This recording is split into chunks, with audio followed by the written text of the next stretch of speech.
Olá, estamos começando mais um episódio de Hora do Strike. Você percebeu, né? Quarta-feira não é o dia de exibição do programa. A gente normalmente exibe segundas-feiras às 8 da noite, mas esse é um programa especial porque teremos um convidado especial. Eu, Gustavo Gayer e Kim Paim, entrevistando o presidente da República, Jair Bolsonaro, que eu já chamo aqui para a janela para desejar boa entrevista.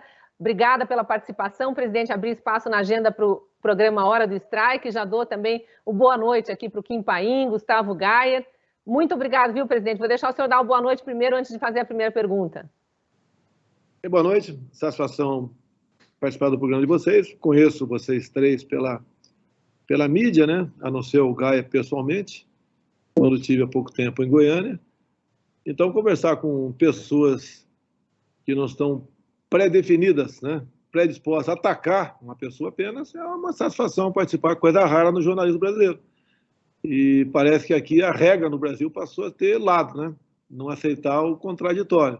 Então é bom conversar, esclarecer alguma coisa, sempre deixo em aberto, né, as perguntas para vocês, não é nada combinado antes.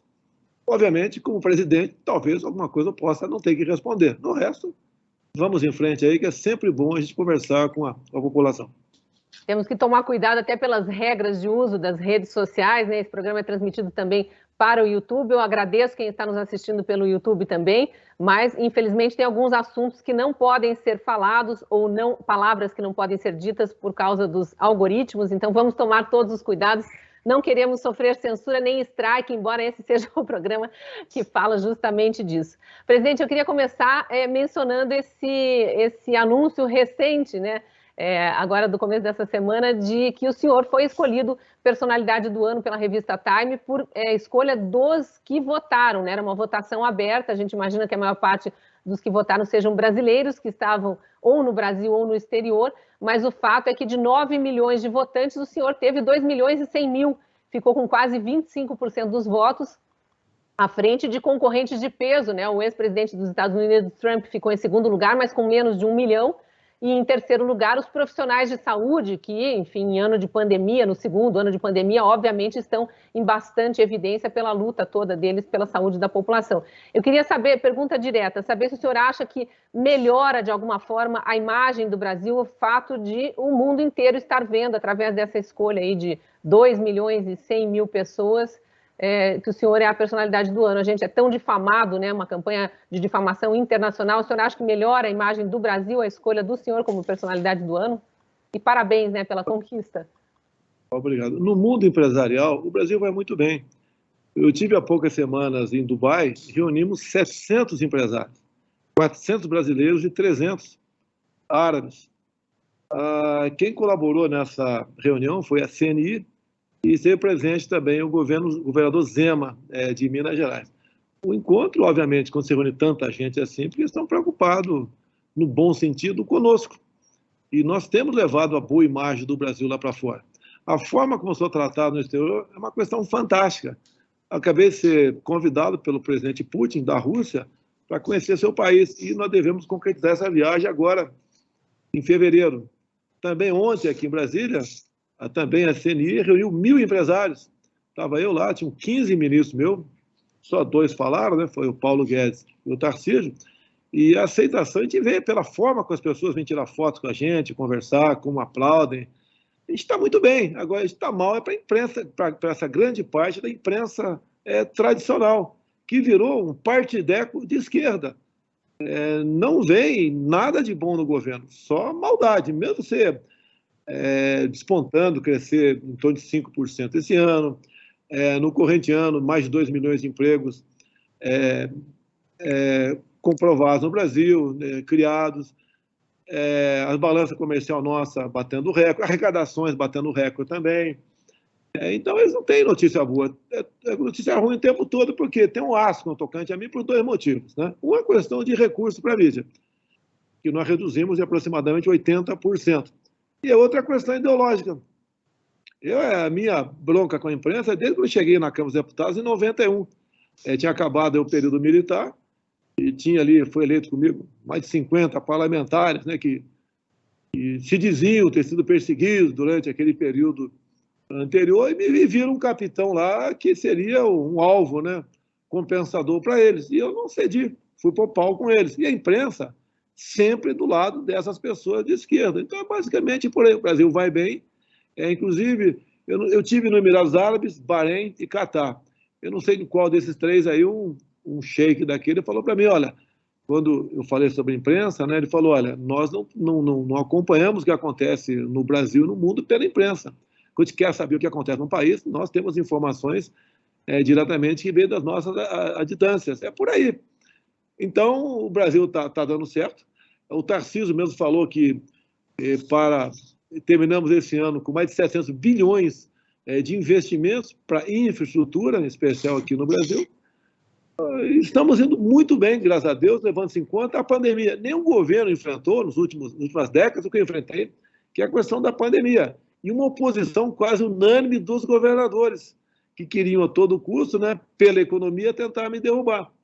Imagine se nós não tivéssemos criado o auxílio emergencial ano passado, obrigando todo mundo a ficar em casa. Servidor público, né, servidor militar, quem tem salário fixo, tudo bem. Agora, o pessoal seletista ia sofrer muito, bem como os informais, em torno de 38 milhões de pessoas.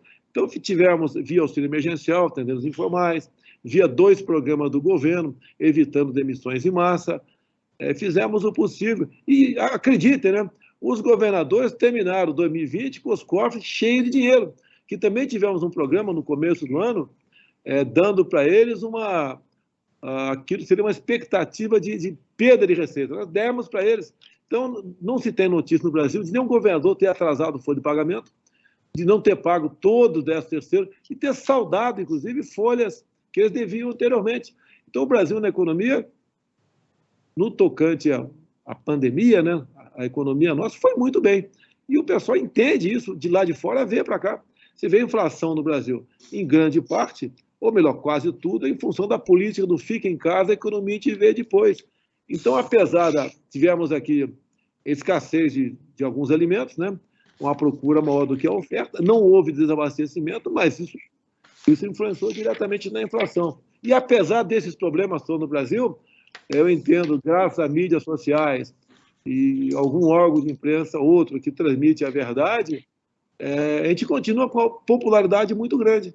E essa questão aí da revista Time é uma eleição popular, o mundo todo votou, e eu não fiz campanha nas minhas mídias sociais para votar em mim. E aí tem um detalhe, né? Não é que eu tive X% dos votos. Para cada uma dos nomes que apareciam ali, tu votava sim ou não, né? E fui o único ali que teve mais sim do que não. Então, foi um voto que não era para você escolher entre aqueles 100 quais você tinha mais simpatizantes. Sim, 1 a 1, quem você achou que merecia o teu voto sim ou não. E nós tivemos bem mais, né, que o segundo colocado, que foi o Trump, nessa eleição. Para mim, logicamente, é bom. Agora, pelo que tudo indica, o prêmio não vai para mim, né? Porque agora é a revista que vai escolher o nome vencedor. Presidente, queria fazer um gancho aqui nessa questão da imagem do governo. Eu vejo que o governo fez grandes avanços do legislativo, lei de liberdade econômica, marco legal do saneamento, reduziu a burocracia, digitalizou vários serviços para facilitar o dia a dia do cidadão. O senhor não acha que faltou um certo empenho do governo na hora de divulgar esses avanços, assim, ser mais incisivo, para mostrar para a população todos esses avanços regulatórios? Olha, obviamente que você fala isso, é a grande imprensa, né? A grande imprensa só dá boa notícia se você pagar. Se você contratar ali, né? Botar, por exemplo, o Banco do Brasil para anunciar naquela empresa, a Caixa Econômica, a Petrobras, o dinheiro que nós temos aqui também da propaganda oficial do governo. Fora isso, você não consegue divulgar isso. Mas tem um efeito retardado nisso. O que é o efeito retardado? O povo não fica sabendo 1 ou 2 ou poucas semanas depois, às vezes meses depois. E quando ele procura aquele serviço, ele viu que ele foi beneficiado com aquilo. Como, por exemplo, de férias no Guarujá, andando de moto, eu entrei numa pizzaria. E ali o cara me levou lá para a cozinha, ali na região dos fornos, né? E falou que só estava funcionando dado a nossa lei da liberdade econômica. Essa lei trata, entre outras coisas, a questão de alvará. No passado, você pediu alvará na prefeitura E levava meses e anos para conseguir esse alvará.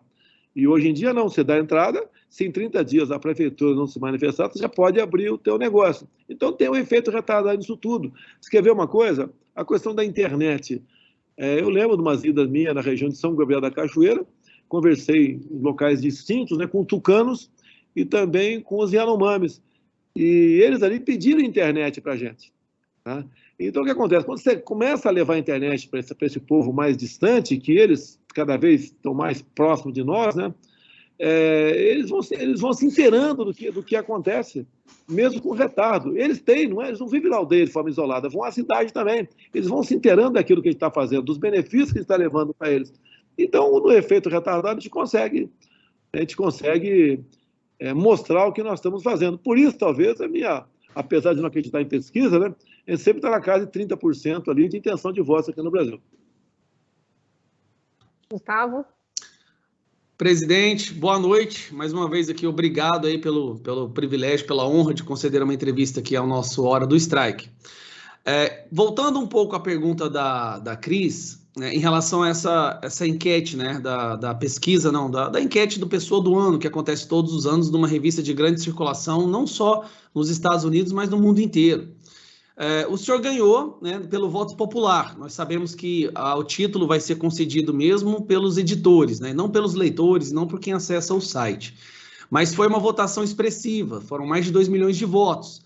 E é bom lembrar que muitas vezes a gente vai ouvir narrativas dizendo que são robôs, é automatização.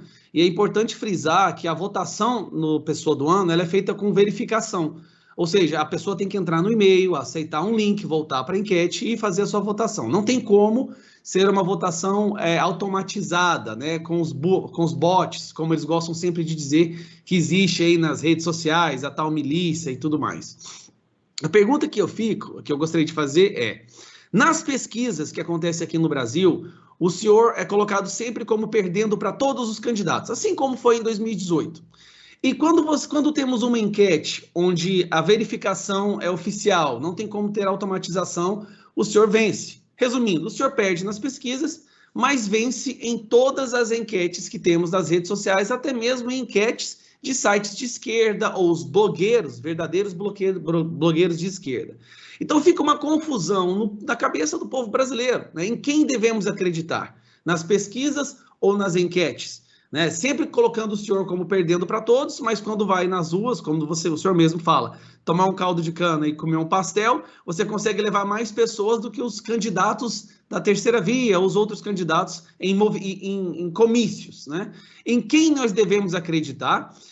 E já conectando essa pergunta à próxima, por que o senhor perde nas pesquisas, mas ganha em todas as enquetes? Olha, as pesquisas perderam a credibilidade do Brasil já tem algum tempo. Não foi em 2018, não. Eu lembro que eu sou político desde 1989 e era comum, né? Fui candidato a vereador e o eleitor mais humilde ali sempre dizia, né? Se pedia voto para um prefeito, por exemplo. Não vou votar nele porque ele não ganha, vou votar em quem ganha. Então, isso vem lá de antigamente. Apesar do político nem saber que aquele cara é eleitor dele ou não, o eleitor quer dizer que eu votei em quem ganhou, sem conhecer a vida pregressa dele, as suas possíveis propostas são confiáveis ou não. Isso vem lá de trás. Você quer ver, uma vez no Jornal de Bairro, aqui no Rio de Janeiro, estava no Suacap, um jornalzinho de bairro, que circula semanalmente, você vai lá no horóscopo, por exemplo, número da sorte, 1120. É o meu número. Então, os candidatos compravam essa pequena parte do jornal, quando entra no horóscopo, para divulgar o número dele como sendo o número da sorte. Seu número da sorte da semana é esse. Tá? Então, isso se comprava sempre aqui no Brasil. É assim que funcionava a política de antigamente. E vem o rescaldo disso aí. O eleitor ainda, eu acho, cada vez, talvez 10% aí vote em quem vai ganhar, né? Talvez. E isso tem diminuído aí a cada eleições, vem por aí. Agora, nas outras pesquisas que você faz, o pessoal que tem telefone faz a pesquisa, ali é um negócio mais sincero e espontâneo. É o pessoal já bastante esclarecido. Se bem que não é bastante ou pouco esclarecido, que o pessoal mais humilde também já tem telefone, cada vez mais ele interage mais com a política. Agora, está na cara que as pesquisas são fraudadas. Qualquer lugar que eu desça, eu tive lá em Missão Velha, no Ceará, a gente olha de cima, vamos parar o helicóptero ali. É tudo vilarejo, né? Pequenas cidades ou bairros bastante pobres. O povo gosta da gente. E não é porque está vendo o presidente. A gente vê pela forma de conversar conosco. E o que eu transmito para eles, o que eu vejo, né? Espero que esteja certo, é segurança, é confiança, é a verdade acima de tudo, é mostrar por que a gasolina está cara, por que teve o aumento da inflação, as dificuldades que vivemos. Então, acho que em função disso, tendo sempre a verdade acima de tudo, é que faz a gente estar bem aqui. Agora, eu não estou preocupado com obsessão pela reeleição. Se eu vier candidato, lógico que eu me preparo para tudo, né? Não vou deixar de me empenhar, mas não vai ser o fim do mundo. Espero que não seja, né? Porque, de acordo com quem vier para o meu lugar, pode ser o fim do Brasil.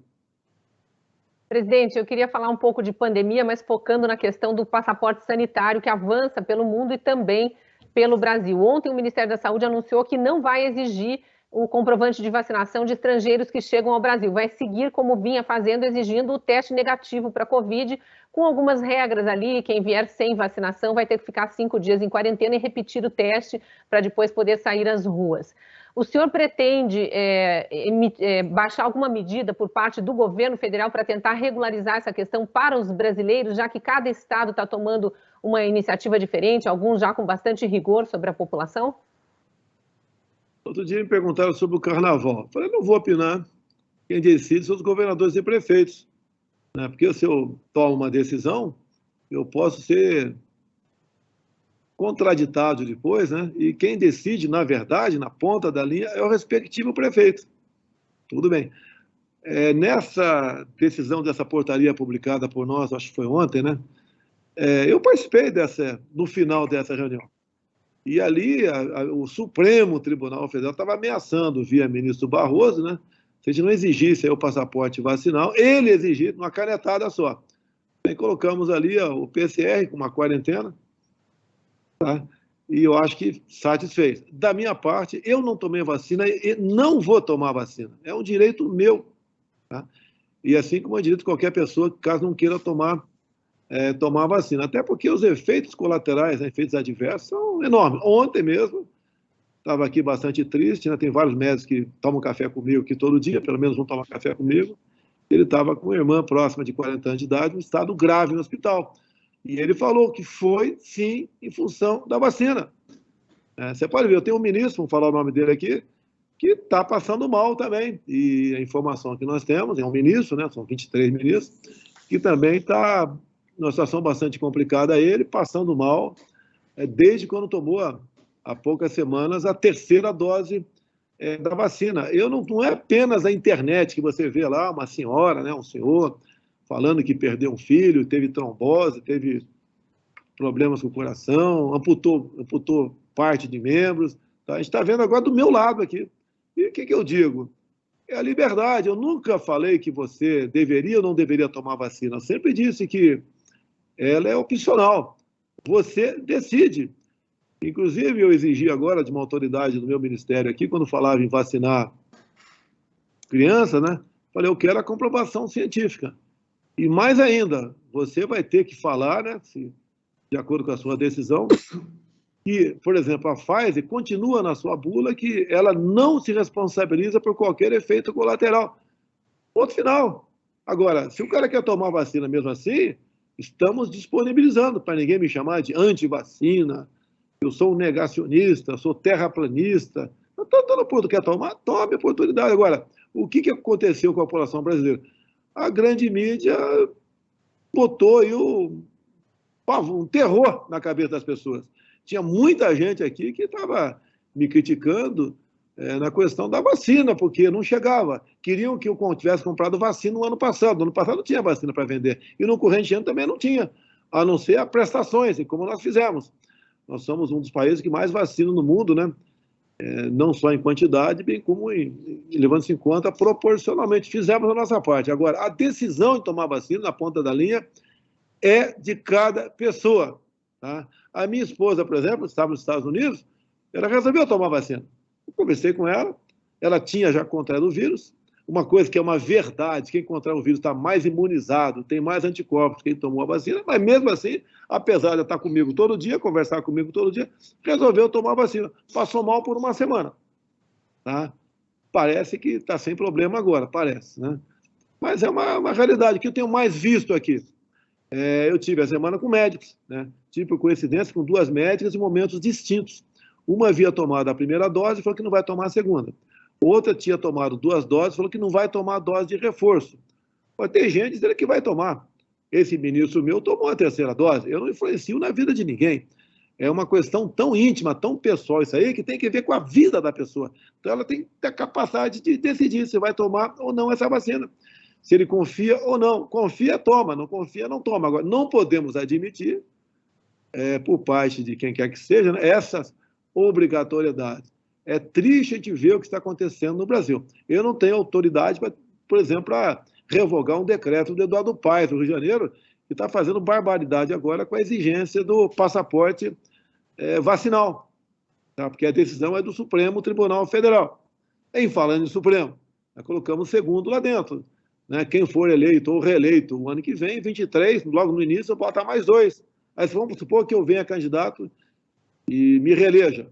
Eu vou ter 4 no Supremo que tem uma forma de pensar muito semelhante à minha. A gente muda o Brasil. A gente muda o Brasil. Alguns querem rapidez em certas decisões. Não dá certo isso. Porque os problemas que viriam não apenas internos, teríamos problemas externos também. E a renovação vai acontecendo. Peço paciência, né? Agora, se alguma medida for tomada por forma drástica por parte de alguma dessas autoridades, a gente vê o que a gente faz por lá de cá.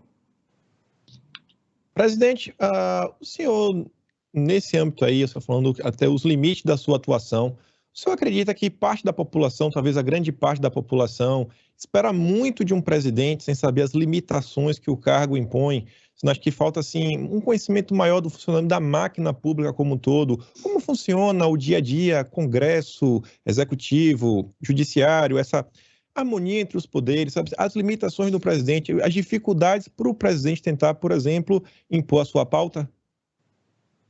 Você teve o exemplo do 7 de setembro, o que pediram para mim. Está autorizado. Está autorizado a fazer o quê?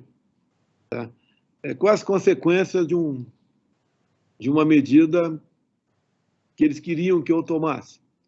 Eu ficaria 2, 3 dias no braço do povo. E depois, os problemas externos, os problemas internos, o aparelhamento da esquerda no Brasil. Eu até disse, né, para alguns, olha, o que aconteceu em 67, quando explodiu a luta armada no Brasil, poderia ser quase nada perto do que poderia acontecer no Brasil. Há uma luta de poder enorme no Brasil. A esquerda torcia para que eu saísse das 4 linhas. Tá? Eu tenho que ter juízo. Tá? Eu não sou mais um parlamentar, um cidadão comum que posso falar qualquer coisa que pouca repercussão tem, poucas consequências tem. Então, a gente vive bastante limitado. E na cabeça do povo, tá, o presidente pode tudo. Eu acho que no mundo todo, um dos presidentes que menos pode sou eu. Agora, a gente faz o possível para dar uma satisfação à população. Quase tudo que eu faço aqui, eu dependo do parlamento.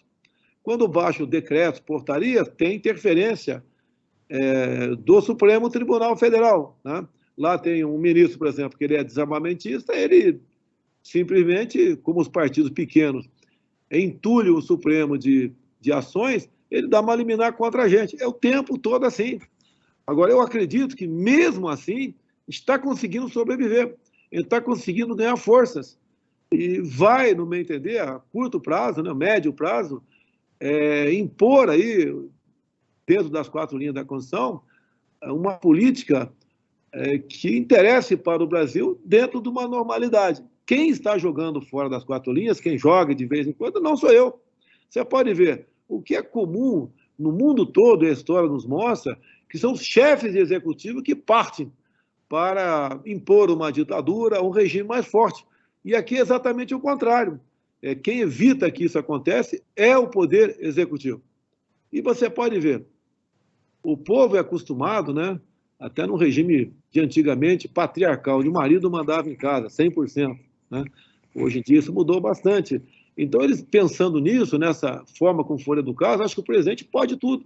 Olha, vamos aí contrariar esse decreto do governador, vamos botar tropa na rua e resolver esse problema. Não dá certo isso daí. Outros querem, você tem que tabelar o preço da gasolina, tabelar o preço da carne. Não dá certo. Tá? Agora, isso está na cabeça do povo ainda. Agora, eu faço as coisas de forma mais pensada possível, porque sei que uma medida errada minha, uma canetada errada minha, né, as consequências são muito danosas para milhões de pessoas ou para todo o Brasil, de maneira geral. Então, não tenho esse poder dentro da legislação para fazer o que eu acharia que poderia ser feito no Brasil. Presidente, em relação ao André Mendonça, né, que vai assumir agora uma cadeira no STF, o Brasil testemunhou uma coisa inédita, né, uma tentativa como nunca vista antes de impedir, travar uma indicação do presidente para que fosse sequer ser sabatinada, quanto mais diria aprovada no Senado. Então, eu gostaria de fazer duas perguntas em relação a isso. Né? Na sua opinião, o que você acredita essa rejeição, essa tentativa de impedimento que o André Mendonça assumisse uma cadeira no STF? E se você acredita, se o senhor acredita que tem alguma coisa a ver com intolerância religiosa, perseguição aos cristãos e principalmente aos evangélicos? Não tem nada a ver, no meu entender, a questão evangélica em si. O que é sistema, né? O que é establishment? Levou algum tempo a aprender o que é isso. Um grupo de pessoas, 20, 30, que não se comunicam com frequência, mas têm interesses em comum. E uma cadeira no Supremo interessa ao sistema. E o André não se encaixava no sistema. Então, o que eles queriam? Outro nome. Tá? Podia ser evangélico, espírita, candomblé, sei lá o que for, ateu. Tá?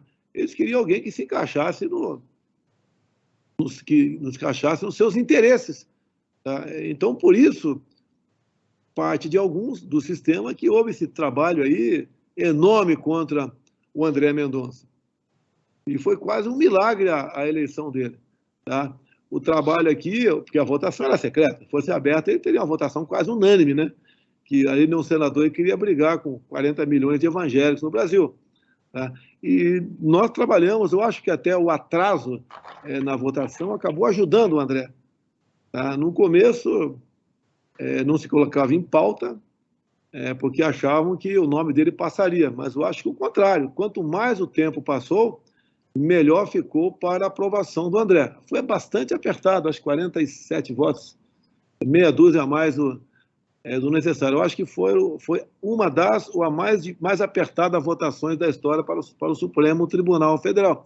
E você vê, o André Mendonça comprova o seu conhecimento jurídico e vida libera também. Mas isso não interessa para o sistema. Para o sistema, interessa alguém que vá para o Supremo que atenda aos seus interesses. O André Mendonça é uma pessoa que eu conheci ele há 3 anos, por coincidência, do Vado Ribeira, assim como eu fui criado em Eldorado Paulista, né? E ele nasceu e foi criado em Miracatu, 2 cidades do Vado Ribeira. O André é uma pessoa que vai fazer seu trabalho. Por exemplo, pautas conservadoras, nem preciso conversar com ele. O que é família, o que é religião, porque tem muita coisa nesse sentido que vai para dentro do Supremo. As pautas econômicas, eu tenho certeza qual é a posição do André no tocante ao novo marco temporal. Porque isso, como a AGU, né, como ministro da Justiça, já trabalhou comigo contra essa questão que está no Supremo Tribunal Federal, que está em votação ainda, está 1-1 o placar. Então, nós já sabemos que o André vai ser um voto para o nosso lado. Isso não é tráfico de influência. É o que nós sabemos, dado o comportamento dele. E alguns até dizem, né, que eu botei lá para defender os meus interesses pessoais. Que interesse pessoal que eu tenho? O que eu estou sendo processado no Supremo Tribunal Federal?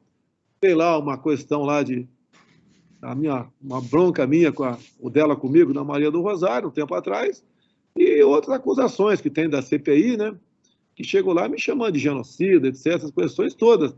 O André sabe como trabalhar nesse assunto, não vai me defender, vai defender a verdade.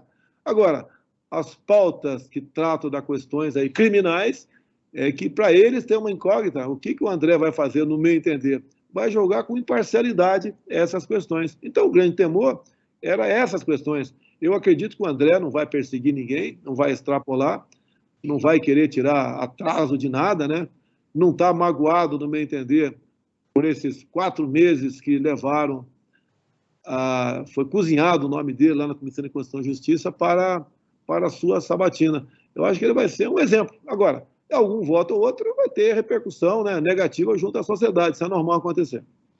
Presidente, aproveitando que o senhor mencionou aí a possível acusação de tráfico de influência, tendo André Mendonça votando a favor de algo que o senhor também seja favorável, eu queria tocar em algumas questões recentes sobre economia, algumas declarações recentes suas e que foram interpretadas pelo mercado de uma forma muito ruim, como uma falta de preocupação com o teto de gastos, por exemplo, quando o senhor falou lá em Dubai, agora não lembro se foi em Dubai, mas foi durante a viagem, sobre um possível reajuste geral para os servidores públicos federais no ano que vem.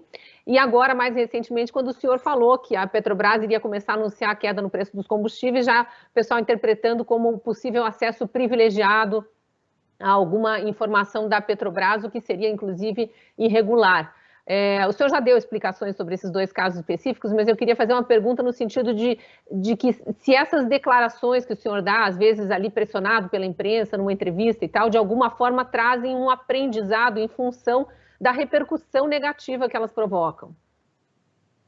Olha, primeiro que eu não sou pressionado, desculpa aqui, Cristina, não me sinto pressionado pela imprensa, eu ignoro a imprensa. Tá? Não vocês, por exemplo, Jovem Pan News, conversei com uma jovem repórter da Poder 360 agora, e eu converso abertamente com 4 jornalistas apenas. Né? Pode ser você a quinta, aí, com todo respeito, tá, Cristina? Sem problema nenhum. Porque eu sei que você não vai usar uma palavra minha perdida no bate-papo para fazer um sensacionalismo em cima daquilo. Quando eu falei em servidor, ninguém falou em estourar o teto de gás. Nós estávamos trabalhando na PEC dos precatórios. Uma vez aprovada a PEC dos precatórios, eu falei com o Paulo Guedes da possibilidade de dar um reajuste. Que reajuste é esse? Eu já vi lá o governador do Rio de Janeiro anunciou 10% para os servidores. Tá bacana, né? Politicamente é bacana, tem eleição ano que vem, o servidor, grande parte, merece isso. Agora, do nosso lado aqui, não chegaria a isso. Teria 3%, 4%, 5%, 2%, que seja 1%. Essa aqui é a ideia. Que nós estamos completando aí, no meu governo, 3 anos sem reajuste. Agora, o reajuste não é para recompor toda a inflação, porque não temos espaço para isso. Então, não tem irresponsabilidade do meu nome. Agora, o mercado sempre aproveita, né, para fazer algo contra a gente. Você vê a questão do petróleo. Ô, Cristina, se o Brent hoje for para $110, o que tu acha que vai acontecer amanhã com a Petrobras? Não vai anunciar o reajuste? Vai. Aí eu não tenho como interferir, até que, se pudesse, não faria isso, né?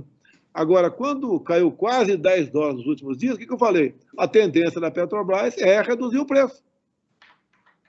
Isso daí o próprio mercado já discutia esse assunto. Não foi informação privilegiada. Você não precisa ter bola de cristal para falar isso daí. Essa é a nossa política. Não é o PPI, não é o preço com paridade internacional, então tem que cumprir. E o que eu falei mais? Né? Em havendo redução, espero que haja, né? Porque é natural que haja, caiu quase $10 o Brent, o preço do barril do petróleo lá fora. Eu peço para todo mundo, vou pedir na minha live quinta-feira agora, que tire uma fotografia lá do painel da bomba de combustível, para saber se nos próximos dias o que nós reduzimos aqui, né, na Petrobras, vai refletir lá na bomba, no ponto final. Quer saber? Não vai refletir. E se nós baixarmos hoje 10% o preço da gasolina, não vai baixar na bomba. Se daqui um mês você subir 1%, esse 1% vai subir em cima desse preço anterior. É assim que funciona o preço de combustível no Brasil. Por isso, eu entrei com uma ação no Supremo Tribunal Federal, já tem 4 meses, contra mim, 15 dias no máximo, ele decide, e geralmente são contra mim, né? Tem 4 meses para a gente regulamentar, para que o Supremo determine, né, ao Congresso que regulamente uma emenda de 2001 que fala do ICMS. Eu não estou interferindo no valor do ICMS, nem poderia fazer isso, e nem o Judiciário, entendo, poderia fazer isso aí. Mas, na ponta da linha, os governadores têm que dizer para os seus moradores do Estado, né, o pessoal que usa ali, que tem carro, olha, o preço do ICMS da gasolina é esse, do álcool, do diesel é esse. que você pode ver, o imposto federal do álcool, da gasolina, do diesel, está congelado, federal, desde janeiro de 2019. A gasolina está em 69 centavos, está congelado. Agora, enquanto eu cheguei no governo, nesses 3 anos, o ICMS mais que dobrou o valor na ponta da linha. Tem um governador de Goiás aí que falou que eu estava mentindo porque o percentual não tinha variado. Mentiroso é ele, porque o percentual realmente não variou, é o mesmo. E além de ele cobrar em cima do preço final da bomba, ele é também bitributado. O que é bitributado? Como é no final da bomba, já está ali incluso o valor do PIS/COFINS, que é o imposto federal. Ele cobra ICMS em cima do imposto federal, cobra em cima do cobrado do frete, dos tanqueiros, cobra em cima da margem de lucro do posto de combustível e também em cima do próprio ICMS. Isso é um crime que acontece no Brasil todo, não é apenas Goiás, é no Brasil todo. O que eu fiz, por exemplo, tocante ao gás de cozinha? Em março, foi março, abril desse ano, eu zerei o imposto federal do gás de cozinha. E ele sai da Petrobras, os 13 quilos, custando R$50. Por que chega a 130 no final da linha? Porque tem o engarrafamento, tem o transporte, tem a margem de lucro do vendedor e tem o ICMS do Estado. Governadores falam tanto em ajudar os mais pobres, por que eles não zeram o imposto, o ICMS do gás de cozinha nos seus respectivos estados? Por que não faz isso? Agora, o que acontece com os governadores? Como não há um bom esclarecimento para dar à população, a população paga a cara a gasolina, me responsabiliza e os governadores enchem aí os seus cofres com dinheiro que vem do ICMS. Quer ver a média do ICMS no Brasil é 30% da gasolina. Então está quase 7%, então é no mínimo R$2 por litro de gasolina que você dá para o seu governador cada vez que você abastece o tanque do seu carro. Vamos criticar? Vamos. Mereço críticas? Não sou uma pessoa que não deva ser criticada. Agora, critique com razão. Quem realmente é o grande colaborador para que o preço do combustível seja hoje na casa dos R$7? São os governadores. O presidente continua nesse mesmo âmbito da economia, creio que inclusive toca em todos esses âmbitos, do judiciário, o Congresso como um todo. O governo, ele veio com um projeto, assim, acompanhei de perto, que foi o Marco Legal do Saneamento. Ele apresenta isso, foi uma novela até terminar. Depois de aprovado no Senado, o senhor ainda chegou a vetar alguns artigos, inclusive isso gerou uma certa tensãozinha, algumas intrigas. Alguns senadores comentaram muito na época, o Tasso Gereissati, ele ficou insatisfeito. E era um artigo que basicamente iria inviabilizar o Marco Legal do Saneamento, porque iria permitir que as empresas estatais renovassem por mais 30 anos. A gente viu recentemente também que a esquerda tentou judicializar no Supremo, mas o Supremo não acatou por 7-3, o marco segue. E eu queria saber o seguinte, é um projeto que vai contemplar a área de infraestrutura, meio ambiente, saúde pública, até o turismo também. Quando a população vai começar a ver os primeiros impactos do Marco do Saneamento, isso em termos tanto de obra quanto de qualidade de vida, e se o senhor acha que esse projeto foi uma das leis mais importantes no sentido de reformas estruturais para o país? Paim, olha só, Paim, por que há uma reação por parte do poder público local para privatizar esse serviço? Você pega o que eu conheço um pouco, melhor, a SEDAI do Rio de Janeiro, foi privatizada. Mas ali, a SEDAI, geralmente, o governador, pegava um grupo de meia dúzia de deputados estaduais e falava, a SEDAI é de vocês. Em consequência, o voto de vocês é meu dentro da Assembleia Legislativa. E assim é feito com várias, sempre foi feito com várias estatais. E a questão do saneamento básico também. Se você for na SEDAI, agora acabou, mas se fosse há poucos meses atrás, salários altíssimos, no caso, R$30 mil. E são dezenas, centenas de cargos nesse sentido. Então, olha só como era usado aqui uma empresa estatal para que um governador conseguisse ter apoio no respectivo parlamento. E as estatais, de maneira geral, é assim no Brasil, no Brasil todo. Eu, lá atrás, eu era estatizante, eu mudei com o tempo. Entendi que a privatização é o melhor caminho, que atende a todos nós de forma democrática e verdadeira. Agora, as consequências disso já começam a vir, aos poucos nós começamos a vir, onde realmente há interesse da iniciativa privada agora em expandir a sua rede, em cobrar dos usuários, e daí o próprio usuário pode cobrar também. Tá? Então, eu acho que a curto prazo já tem algum reflexo, a médio e longo prazo é enorme o reflexo. Você pode ver uma pessoa que mora no local onde não há saneamento básico, ela está muito mais propensa a ocupar um hospital, a faltar o serviço, a se irritar em casa, porque tem um cheiro horrível na região onde ele mora. Em consequência, o seu humor em casa piora, o piorando tem problemas familiares, problema de uma não produtividade local de trabalho. As consequências são enormes. O pessoal fala muito em Amazônia, meio ambiente. E aqui, para nós, aqui o Rio Tietê, lá em São Paulo. Tá? E esses lixões a céu aberto. Eu não tenho o valor aqui, mas em torno de 20% dos lixões no Brasil já deixaram de existir. Então, isso muitas vezes não aparece, tá? Mas é uma das melhores, como você diz, uma das melhores políticas adotadas pelo governo até o momento. Presidente, voltando um pouco aqui a um assunto recorrente, o que o senhor fala muito durante suas entrevistas e conversas com seus apoiadores, é a liberdade de expressão. Nessa entrevista de hoje, em mais de um momento, você mencionou que nós temos do nosso lado as redes sociais e também o outro lado não aceita o contraditório. A minha pergunta vai no sentido, o que o governo tem feito justamente para garantir as nossas liberdades, principalmente a liberdade de expressão, visto que nos últimos anos ela tem sido constantemente atacada, né? Eu sei que o governo editou uma medida provisória da liberdade de expressão que proibiria as plataformas de redes sociais de retirar conteúdo dos usuários que não fosse por medida judicial.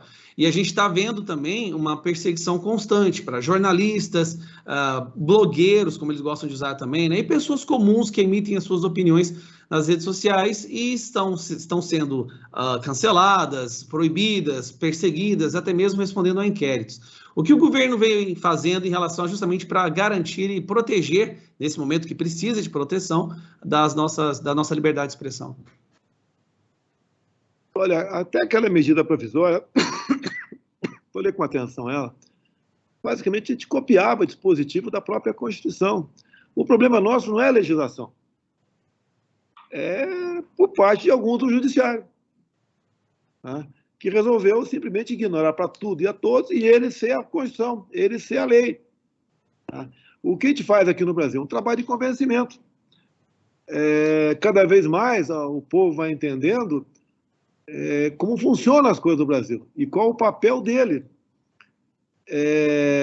O de bom que acontece nisso tudo é um aperfeiçoamento, né? Um entendimento de para onde estávamos indo e para onde já estaríamos se o Haddad estivesse no meu lugar. A gente não vai sucumbir, porque tudo tem um limite.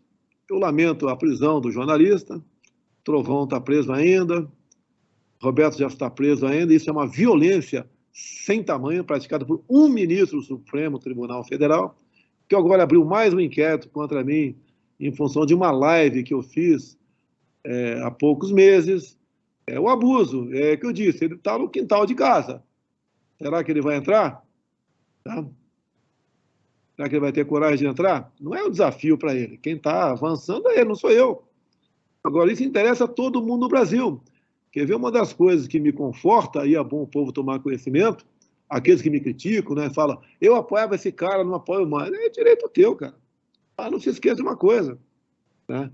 Se no meu lugar tivesse o Haddad, eu tinha acabado o Brasil. Na Argentina foi semelhante. Eu tive várias vezes conversando com o então presidente Macri, e a linha adotada por ele, né, ele se elegeu numa situação um pouco parecida com a minha, mas não conseguiu mudar o destino da Argentina na velocidade que o povo queria. Daí esse mesmo povo começou a tirar pedra nele. O que aconteceu nas eleições? Veio a esquerda, veio a turma do Foro de São Paulo, veio a Cristina Kirchner, né, que do mesmo time do Evo Morales, do Maduro, do falecido Chávez, do ex-presidente da Bolívia ali, o Evo Morales, essa turma toda, a turma do Lula, a turma do Dilma. Então os caras têm que entender, não, o eleitor entende ou não, né, que a forma como ele age muitas vezes, quem vai pagar o preço altíssimo na ponta da linha é ele. Quando você fala, todo o poder emana do povo, é bacana pra caramba, né? Povo, bacana pra caramba. Eu vi o povo dentro de casa, por decreto municipal, que botou sua guarda na rua com cacetete, o cara ficou dentro de casa igual um cordeirinho. que a maioria queria sair às ruas. Não saíram por quê? Que poder é esse que vocês têm do povo? Então, o poder emana do povo é exercido por seus representantes. No caso, eu sou um representante aqui. Agora, o Brasil é um transatlântico. O pessoal quer que dê um cavalo de pau nele. Não dá para dar um cavalo de pau nele. Olha o poder que cai na mão do presidente o ano que vem. Eu vou nomear uns 80 desembargadores com a criação do TRF-6. Até o Jornal Globo fez a matéria que eu vou escolher pelo critério ideológico da direita. Não, eu vou escolher pessoal do PSOL para botar lá. Na lista tríplice, quem foi filiado do PSOL? Bota esse cara lá. Tá? Então, a gente vai mudando as coisas. Como eu disse para você, 2 vagas para o Supremo Tribunal Federal. Tem 2 vagas para o STJ agora no início.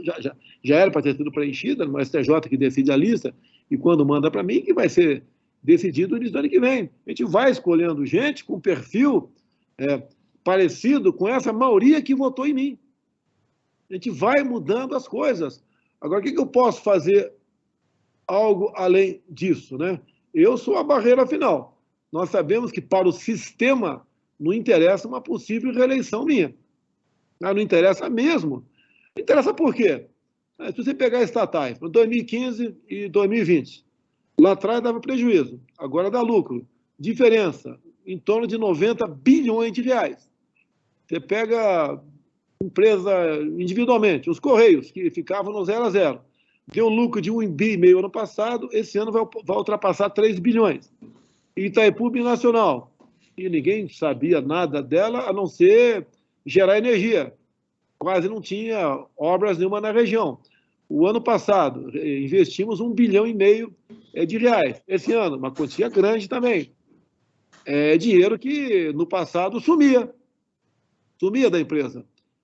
Terminamos ali a extensão de mais 600 metros na pista do aeroporto de Foz do Iguaçu, a segunda ponte com o Paraguai, meados do ano que vem, fica pronta.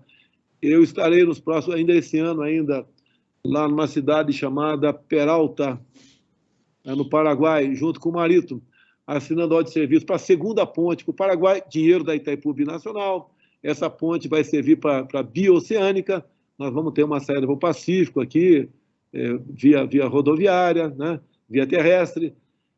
Você começa a ver essas coisas todas. Você vê, quando nós, por ocasião da transição ainda, nós conseguimos fazer com que um contrato não fosse para frente.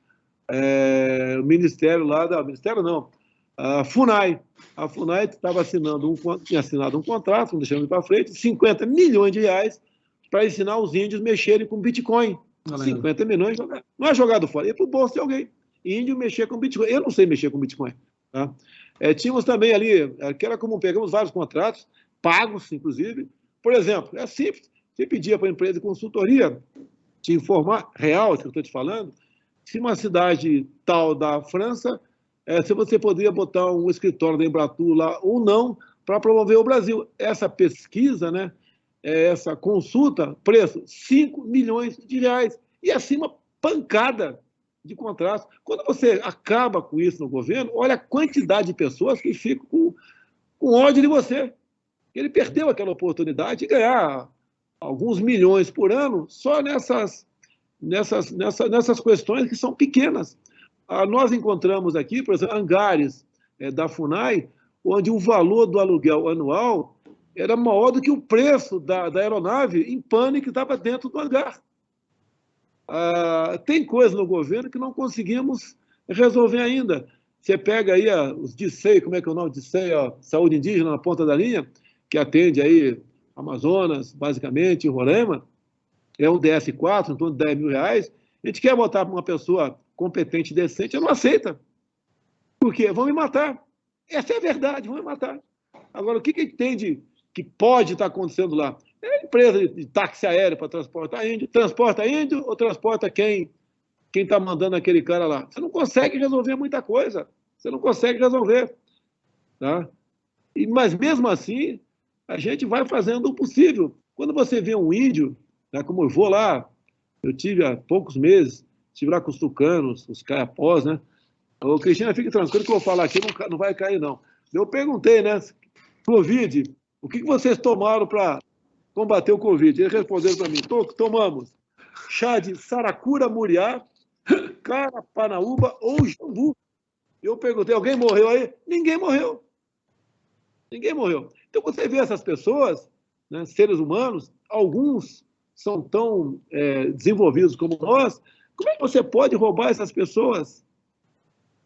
Tá? E o que eles mais pedem para a gente é a internet e saúde. E você não tem como atender. Não tem como atender. Por falta de gente. Não é coragem, não. Mais do que coragem, né? Falta de um parafuso para poder administrar isso daí. Então, a corrupção passou a ser um direito, né, de algumas pessoas aqui no Brasil. Então, essa dificuldade é enorme. Já mudamos muita coisa. Você pode ver, não é porque os ministros apenas trabalham bem. Tá? Você pega o Ministério da Saúde, você pega o Ministério do Desenvolvimento Regional, o Marinho, né, do MDR, tem mais de 20 mil obras no Ministério dele. Como é que ele vai saber que está acontecendo tudo certo nessas obras que ele faz para o Brasil? O do Tarcísio também, o Ministério grande. O da Educação é enorme, mais de 300 mil servidores. Agora descobriram aqui fraude na impressão do Enem. A esquerda comemorou, né? Tá uma festa da esquerda, né? Pegamos! Seria a primeira, né? Eu não fico... se pegar uma corrupção no nosso governo, a gente vai ajudar a colaborar, porque o ser humano não é perfeito, né? A gente vai ajudar a apurar a responsabilidade. Mas o Enem era de 2010 a 2018. Então, pegou ali o final, no 2010 era Lula, Dilma, tá? E não foi no nosso governo. Então, uma coisa errada que aconteceu, no mínimo, por 10 anos dentro do Ministério da Educação. E assim livros didáticos. Você pode ver, quando falava daqueles livros didáticos, né, que mexiam com ideologia de gênero, você pensava, né, mas como é que pode, né, em certos livros, ensinando criancinha a fazer sexo, etc, etc, etc. O que eles faziam? Quando buscavam as editoras para rodar um livro didático normal, eles exigiam um brinde. O brinde é esses livros que deturpavam, né, que minavam aí a inocência das crianças em sala de aula. Faziam dessa maneira. As provas do Enem, nós vamos ter a nossa cara a partir da próxima, que os bancos de dados, você não pode mudar, eu quero mudar agora. Daí falaram que eu interferi no Enem. Se eu pudesse interferir, seria um Enem diferente. Por exemplo, lá atrás nós vimos, não era no meu governo ainda, mas redação, a linguagem secreta dos gays. Eu pergunto, para que interessa isso, meu Deus do céu? O gay cuida da tua vida. Agora, quando faz uma redação dessa, o que faz mexer com a cabeça de toda a garotada ali que vai fazer o Enem no ano seguinte? Se interessar por isso.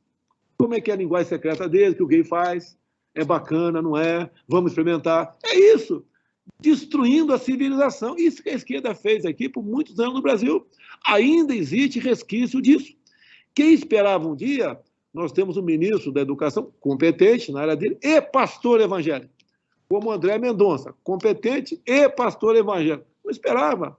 Uma pessoa como a Damares, no Ministério da Mulher, lá, Direitos Humanos, etc.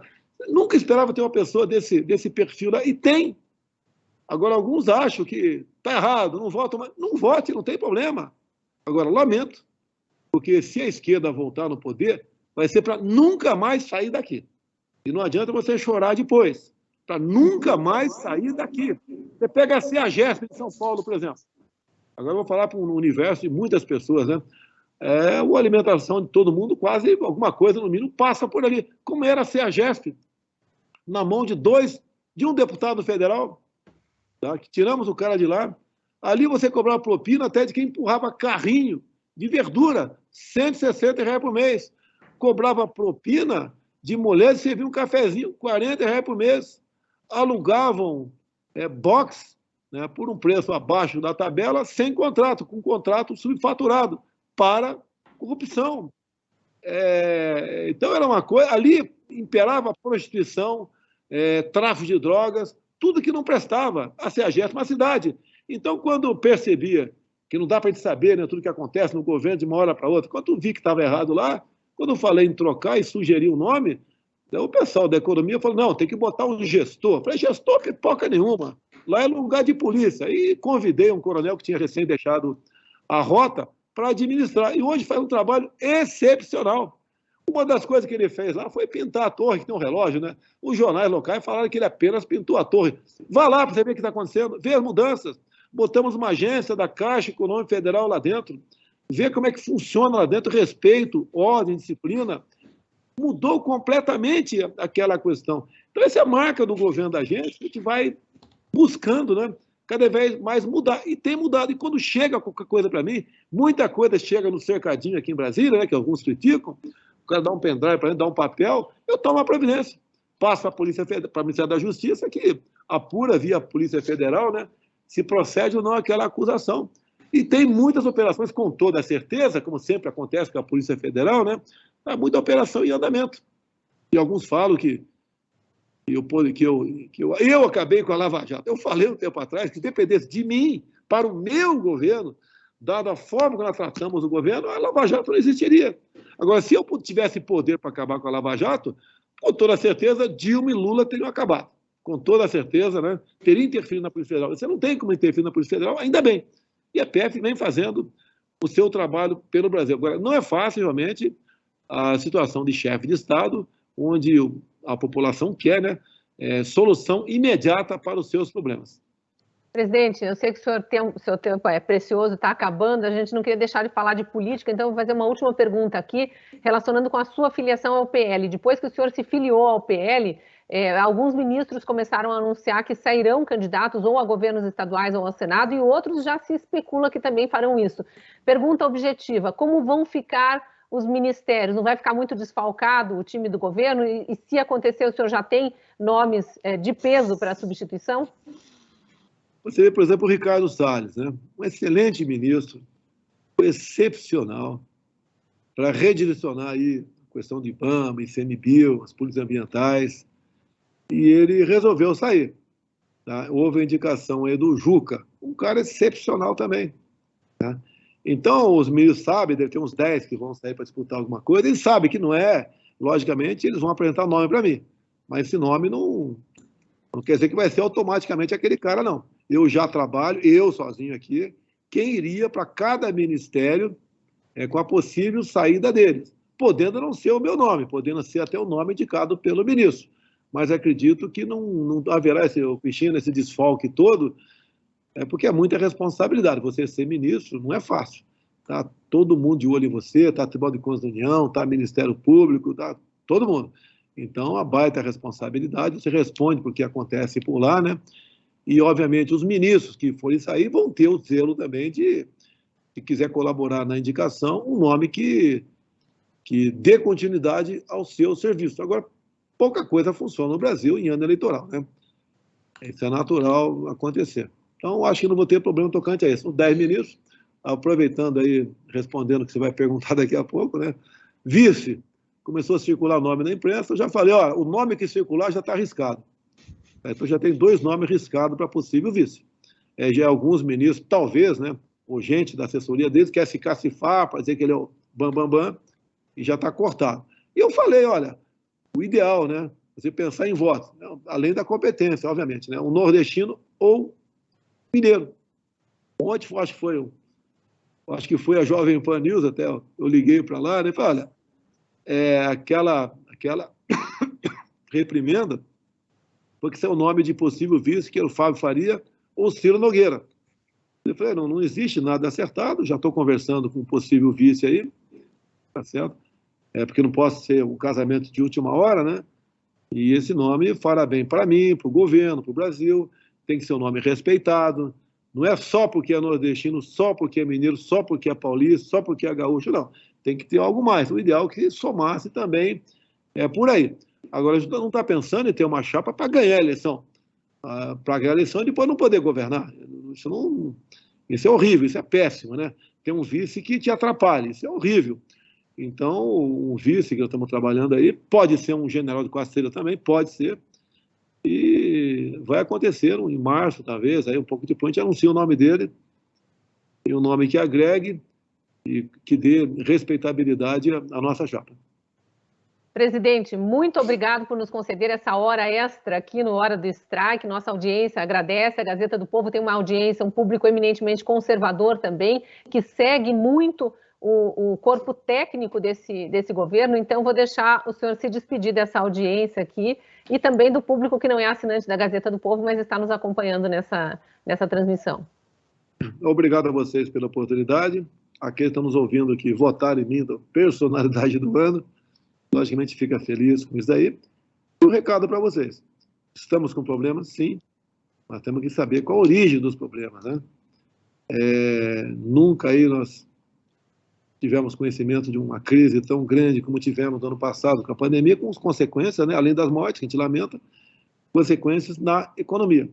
Vejam, né, vocês aí que são acima de 25, 30 anos de idade, que viveram aí os governos do PT, Lula, Dilma, o que acontecia naquela época, o que está acontecendo no nosso governo, né, e o que seria do Brasil se o Haddad tivesse ganho as eleições. Tá certo? Isso nós temos que pensar. Num presidente que eu costumo dizer que acredita em Deus, respeito quem seja ateu, sem problema nenhum, respeito os seus militares, Forças Armadas, Forças Auxiliares, né? Que deve lealdade ao seu povo e que jurou da sua vida pela pátria. Pode ter certeza que ninguém vai roubar a nossa liberdade. Estão ameaçando há algum tempo? Mais que ameaçando. Estão caminhando nessa direção. Mas tudo tem um limite. Eu jogo dentro das 4 linhas e quem for jogar fora das 4 linhas não vai ter o beneplácito da lei. Se quiser jogar fora das 4 linhas, eu jogo também. Não pretendo fazer isso não é uma ameaça para ninguém, mas que cada uma dessas pessoas façam um juízo da sua consciência do que está fazendo. É inadmissível desmonetização por parte lá de um ministro do Tribunal Superior Eleitoral. É inadmissível o que acontece por parte de um ministro do Supremo Tribunal Federal, isso é inadmissível. Nós estamos aí cada vez mais nos preparando para buscar o ponto de inflexão nisso, que não chegou ainda. Eu espero que essas pessoas não avancem mais, leiam a Constituição, entendam realmente qual é o sentimento da população, em especial daquele último movimento, né, de 7 de setembro, foram às ruas pedindo o quê? Liberdade, pelo amor de Deus. E vem uma outra pessoa, uma outra autoridade falar que isso é ato antidemocrático. Isso me faz lembrar que a velha política de esquerda, né? Qual país era democrático? Qual das Alemanhas era democrático? Qual das Coreias era democrático? Né? Geralmente o país ditatorial, ele bota uma palavra lá, democrático, para exatamente dizer que ele é democrático, o outro lado, não.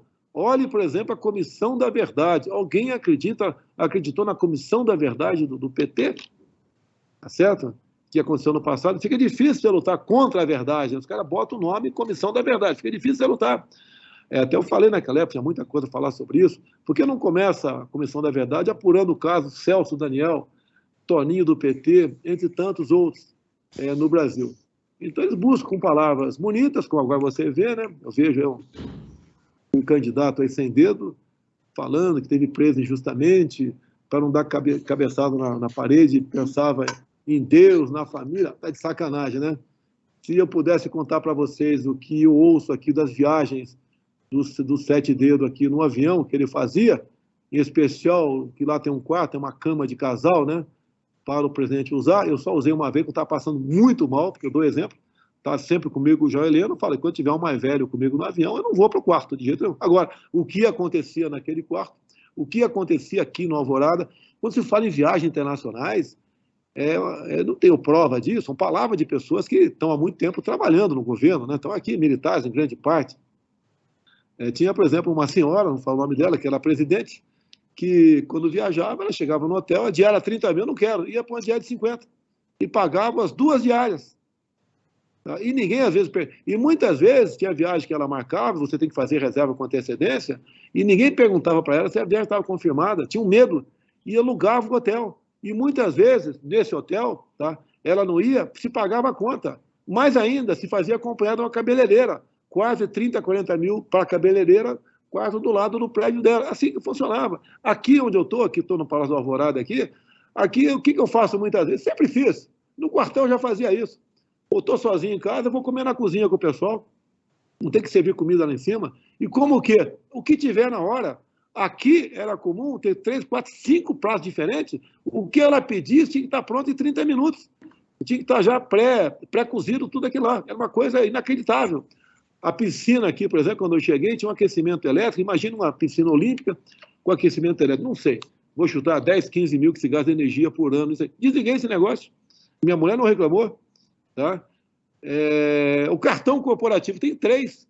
2 cartões corporativos é para a despesa do Palácio aqui. Aqui mais de 200 pessoas almoçam por dia. Tem comida para ema, para peixe, ração, etc. Tem gente que, mais 50 pessoas que trabalham aqui, que é muito grande para a manutenção disso. Viagem, tem comida, tem hospedagem, tem muitas vezes aí combustível da aeronave. Agora, o meu cartão que eu posso usar, que posso gastar até 24 mil por mês, e gastar sem prestar conta de nada, né? Ou não gastar, botar o dinheiro no bolso. Sabe quanto eu gastei desde janeiro de 2019 para cá? Zero.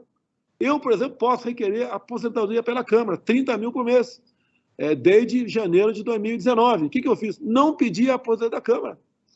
Para dar exemplo, posso pedir? Posso. Vivo aqui, com o meu salário de presidente, não estou reclamando. Quanto é que dá ali comigo, presidente? Meu? Em torno de 25 mil reais, ganho em torno de 25 mil reais. Meu salário de presidente, agora passo a poder acumular o de capitão do Exército, que é proporcional, dá em torno de 30 mil por mês. Não estou reclamando, não.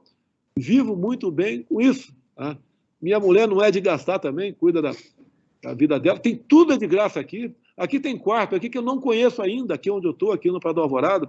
Aqui tem um subsolo, sala de jogos, televisão, etc., que raramente ocupo isso, não dá tempo para ser usufruído disso aqui. E em cima é a residência, onde eu estou aqui é o térreo, né? Estou na biblioteca. Tem aqui sala de reuniões, etc., coisas fantásticas aqui. Eu tenho tudo para poder trabalhar, todos os meios, além de um quadro de pessoas excepcionais, servidores civis e militares, né, das várias forças para trabalhar comigo. Então, isso tudo aqui é o mundo, é o governo. Agora, realmente, você não tem paz. Problema você tem 24 horas por dia. Ministro recebe ligação minha, não é comum, mas recebe ligação de madrugada, e de madrugada mando mensagem no Zap também, que já sabe que, como não é urgente, né, é para responder no dia seguinte. E todas, quando recebem o Zap, são acordadas. E eu mando o Zap direto, porque exatamente é isso que nós precisamos, estar perfeitamente conectados, para a gente não levar a bola nas costas. Porque sei disso.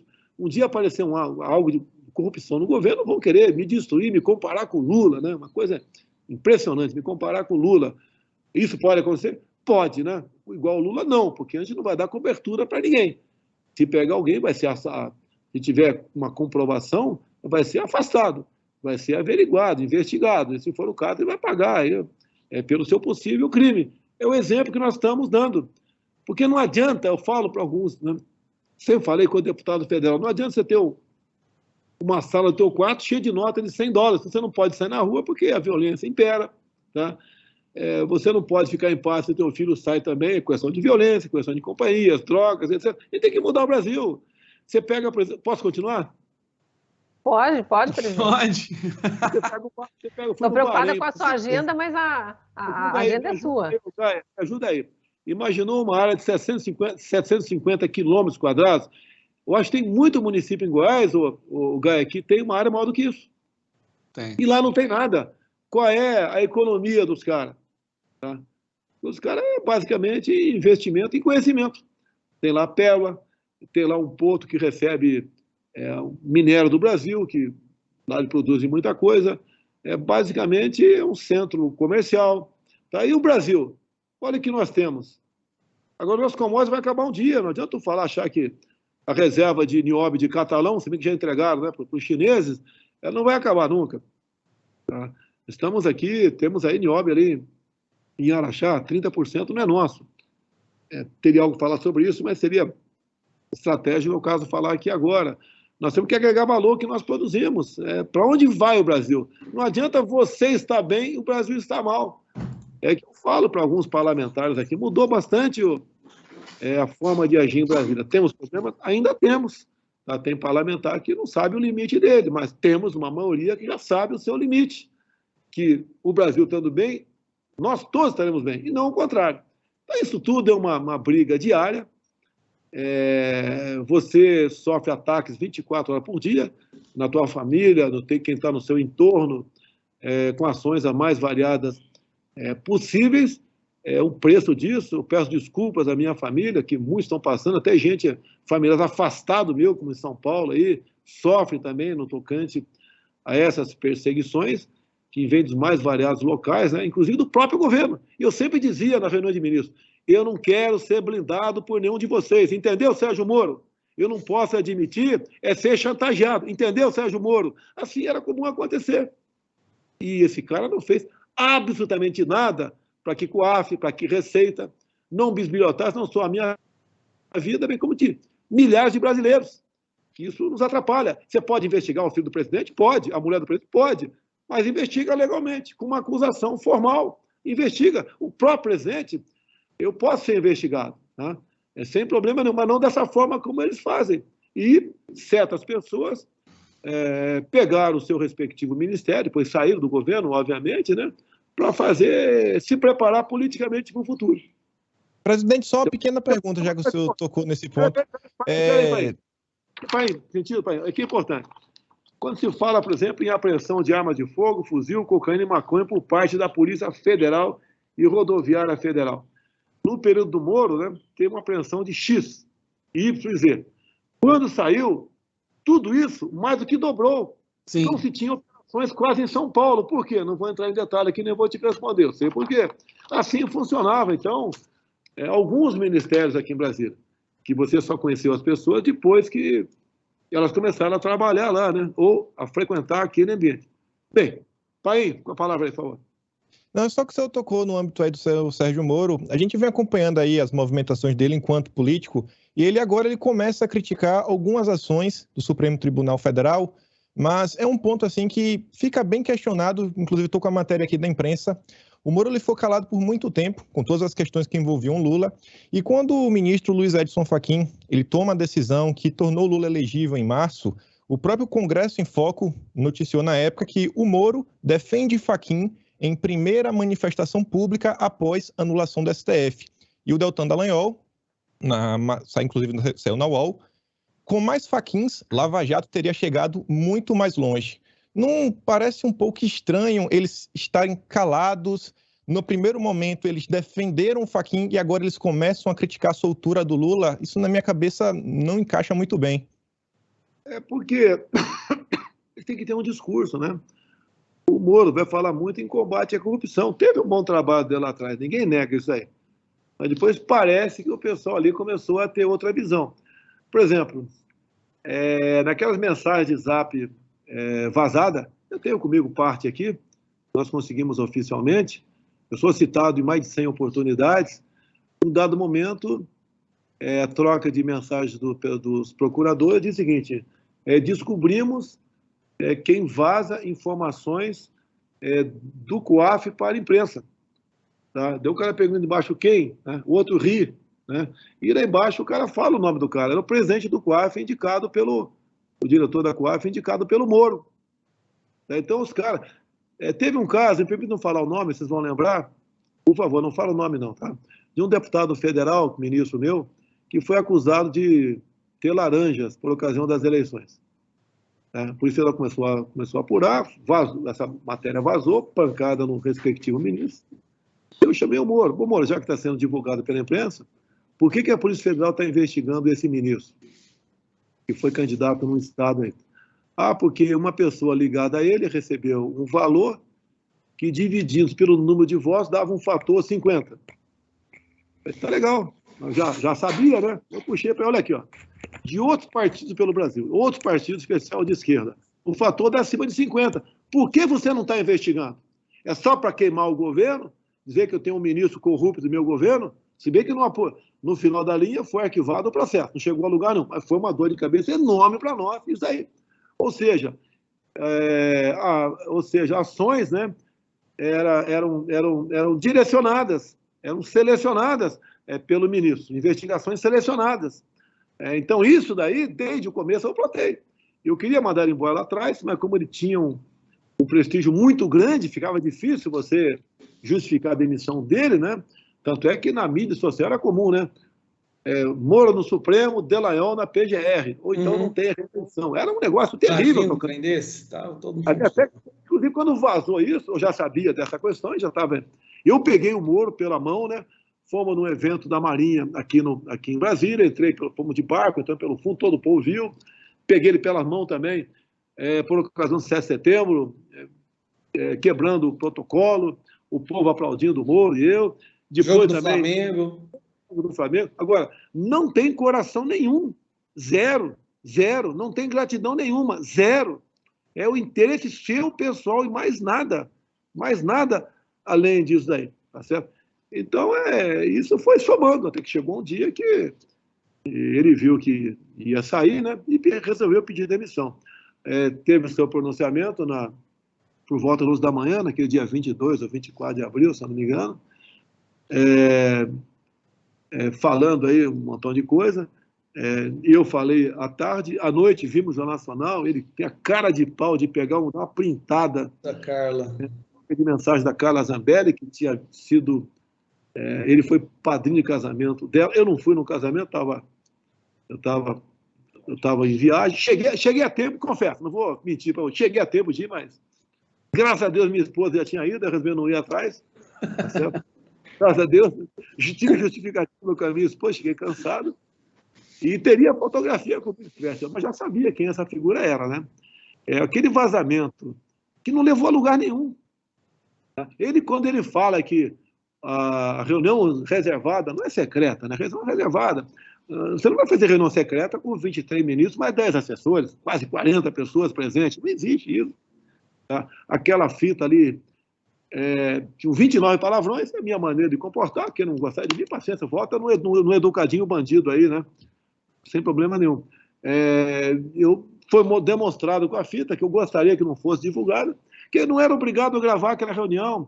Eu gravava para quê? Eu gravava, pegava o chip, pegava os melhores momentos e divulgava. Teve uma questão apenas que eu pedi para o Supremo para não divulgar, isso é segredo de Estado, né? E o Supremo resolveu não divulgar aquele pedacinho apenas. Alguns me aconselharam na época a não entregar o chip, mas se eu não entregar, eu vou conviver com isso a vida toda. Estava a prova da TV da PF. Entrega logo esse negócio, pô. Não tem nada de esconder, pô. Tem palavrão que se exploda, pô, tá? 29 palavrões foram contados, né? Mas ali era uma coisa do coração, pô. Como é que eu tratava o pessoal?